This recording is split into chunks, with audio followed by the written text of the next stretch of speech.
Selamat siang semuanya, kembali lagi di channel Ferry Motovlog Zero. Ya, kali ini gue sedang di pinggir jalan, pengen riding. Nah, hari ini gue ingin membahas topik lanjutan ya. Jadi, kalau teman-teman sebelumnya udah nonton, yang pertama, tips merawat mesin yang pertama itu part 1 yaitu kekurangan oli. Jadi, gue harus nambah oli atau ganti oli ya. Topiknya tentang itu yang pertama. Lalu part 2-nya, gue menambahkan satu buah produk bernama Catalyst X ke dalam mesin untuk meningkatkan kualitas pelumasan ya, kualitas oli. Itu di part 2-nya untuk merawat mesin. Nah, sekarang part ketiganya adalah sambil jalan, yuk kita bahas ya. Jadi part 3-nya hari ini sambil gue riding, gue mau putar balik aja deh kayaknya ya. Hari ini gue akan membahas tentang oli yang menyebabkan mesin ngebul ya. Teman-teman pasti udah pernah lihat dong motor yang knalpotnya ngebul. Tapi knalpot ngebulnya itu yang gue bahas tentang tatak ya. Jadi dua tak tidak termasuk. Motor dua tak tidak termasuk dalam pembahasan ini. Jadi gue hanya membahas motor tatak. Apa itu knalpot ngebul? Kenapa knalpot bisa ngebul? Ya kan? Penyebabnya apa? Dan cara mengatasinya guys. Gue udah catat di sini ya. Karena pembahasannya cukup panjang, jadi gue catat aja biar tidak salah. Gua akan berhenti sejenak untuk membaca apa yang sudah gua catat ya guys. Jadi ini dia. Oke guys. Jadi ada 8 ya.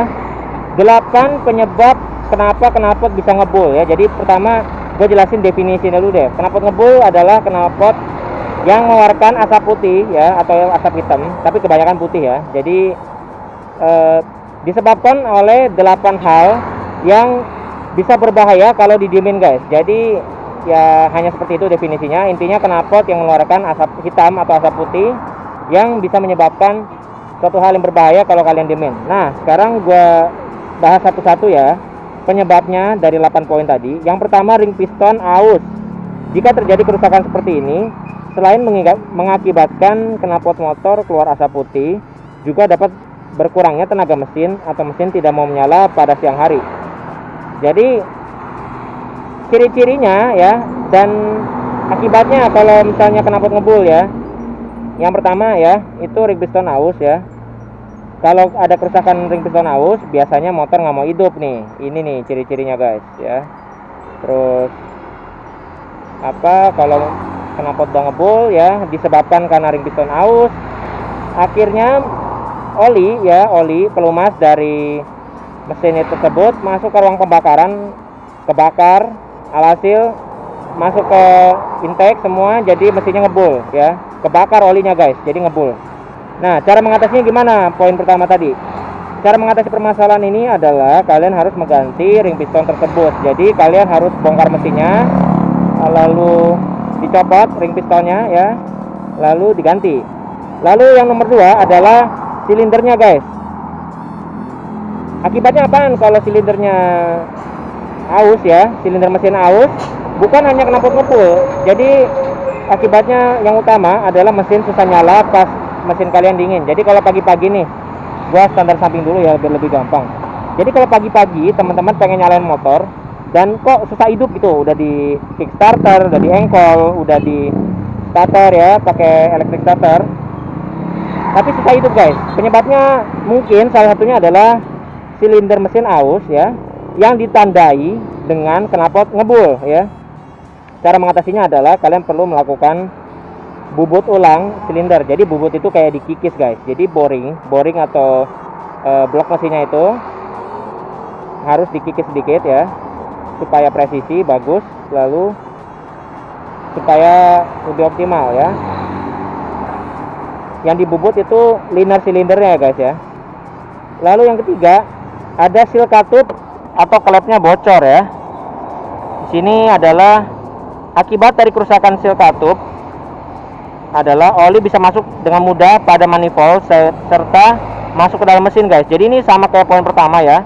Kalau seal klep bocor ya, itu akan masalah masuk ke ruang pembakaran, kebakar, alhasil mesin ngebul ya. Jadi mesin ngebul ini sebenarnya apa ya, akibat sekaligus ciri-ciri ya guys dari beberapa penyakit. masih banyak lagi poinnya yang bakal gue bahas. Tadi baru poin ketiga ya. Cara mengatasi poin ketiga yaitu seal klep bocor adalah mengganti seal klep dengan yang baru guys. Lalu yang keempat, batang klep atau katup bocor ya. Batang klep atau katup bengkok. Jadi klep itu kan ada semacam daun ya, daun dan ada sealnya juga, ada juga batangnya ya, batang klep. Kalau bengkok kayak gimana guys? Ciri-cirinya dari tadi knalpot ngebul tadi itu merupakan ciri-ciri dari batang klep yang bengkok. Kemungkinan jika batang klep ini bengkok, maka salah satu dari sisi seal akan tertekan dan salah satu sisinya akan longgar. Kelonggaran tersebut akan menjadi jalan oli memasuki manifold yang terhubung pada ruang bakar. Jadi sebaiknya kalian ganti kedua komponen yaitu seal klep sampai ke katupnya satu paket ya, untuk mencegah penyakit nomor 3 dan 4. Lalu kelima, pemasangan klepnya nggak tepat pada sistem ini ya.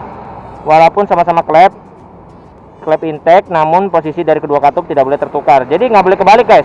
Meskipun sama-sama klep ya, sama-sama katup, tapi nggak boleh kebalik posisinya guys. Ketukar maksudnya. Kalau posisi ketukar, maka potensi bocor karena dudukan katup dan daun tidak cocok ya.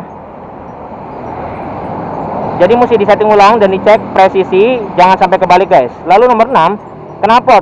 Ada beberapa jenis knalpot memang memiliki sistem yang dapat menyemprotkan oli ke dalam knalpot ya.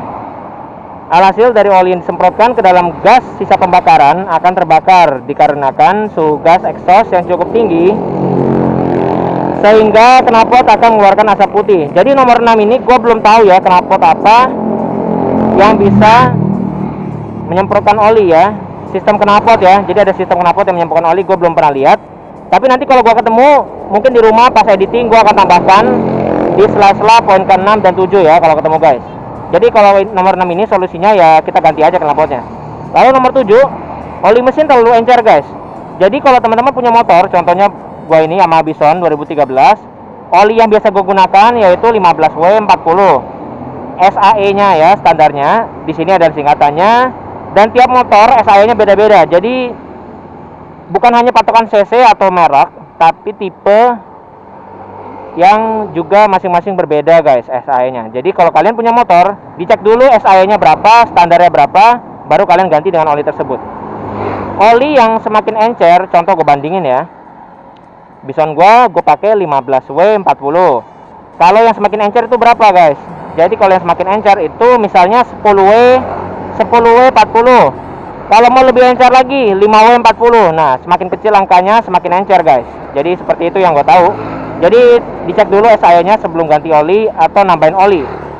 Nah, kebanyakan volume oli pada saat tambah ulang atau ganti oli. Ini adalah poin terakhir atau poin ke-8. Jadi seperti vlog gue sebelumnya, kalau teman-teman nonton ya vlog gue yang gue bahas tentang tambah oli atau ganti oli ya, di situ masuk ke poin ke-8 pada vlog hari ini yaitu kebanyakan volume. Jadi kebanyakan volume pada saat penggantian oli atau penambahan oli itu bisa mengakibatkan knalpot ngebul guys. Jadi ada 8 poin tadi yang harus kalian waspadai ya, yang diciri-cirikan dengan knalpot ngebul putih atau asapnya hitam. Kalian mesti cek 8 poin itu karena penyebabnya 8 poin itu guys ya. Bukan penyebab, tapi akibatnya ya. Akibatnya dari knalpot ngebul yaitu knalpot ngebul merupakan ciri-ciri yang tidak boleh disepelekan. Oke, sekarang gue sudah kelar membahasnya. Mari kita jalan sambil pulang. Let's go. Ya seperti itu guys, pembahasan singkatnya 8 poin tadi. Gue juga akan tuliskan sumber link tersebut dan deskripsi ya. Dan deskripsi gue akan tulis sumber dan apa ya namanya ya, itulah keterangan 8 poin tadi gue akan tulis lah intinya di kolom deskripsi. Jadi kalian bisa cek di sana 8 poin tadi. Oke. Gimana menurut teman-teman semua? Pernah nggak ngalamin knalpot ngebul? Kalau gue pribadi sih knalpot ngebul gue pernah ngalamin 2 kali. Jadi waktu itu penyebabnya adalah satu oli keenceran, yang kedua kebanyakan oli ya. Jadi gue ngisi waktu itu salah 1,2 liter, sedangkan oli minerva gue itu cuma 1 liter. Jadi waktu itu gue salah ya, makanya oli kebanyakan lalu ngebul knalpotnya. Setelah dicek, puji Tuhan 5 poin dari 8 poin itu tidak terjadi ya. Jadi puji Tuhan banget, cuman hanya karena beberapa poin saja yang karena kebanyakan oli lalu ke keenceran ya.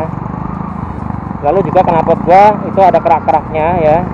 Tapi bukan nyemprotin oli ya, kalau nyemprotin oli bukan, itu beda lagi. Itu gua nanti akan cari ya, apakah knalpot tersebut bisa menyemprotkan oli ya. Gua belum pernah dengar soalnya guys, knalpot yang bisa nyemprotin oli sehingga kebakar gitu. Gua belum pernah dengar. Oke, mungkin itu aja pembahasan singkat 8 poin ya akibat dari ciri-cirinya ya. Ciri-cirinya yaitu knalpot ngebul ya. Jangan disepelekan guys kalau knalpot ngebul. Mungkin itu aja pembahasan kali ini. Terima kasih telah menonton. Semoga vlog gue ini bisa membantu. Jangan lupa untuk like, share, comment, dan subscribe. See you in the next video guys. Bye bye semua, selamat beraktivitas. Sampai jumpa.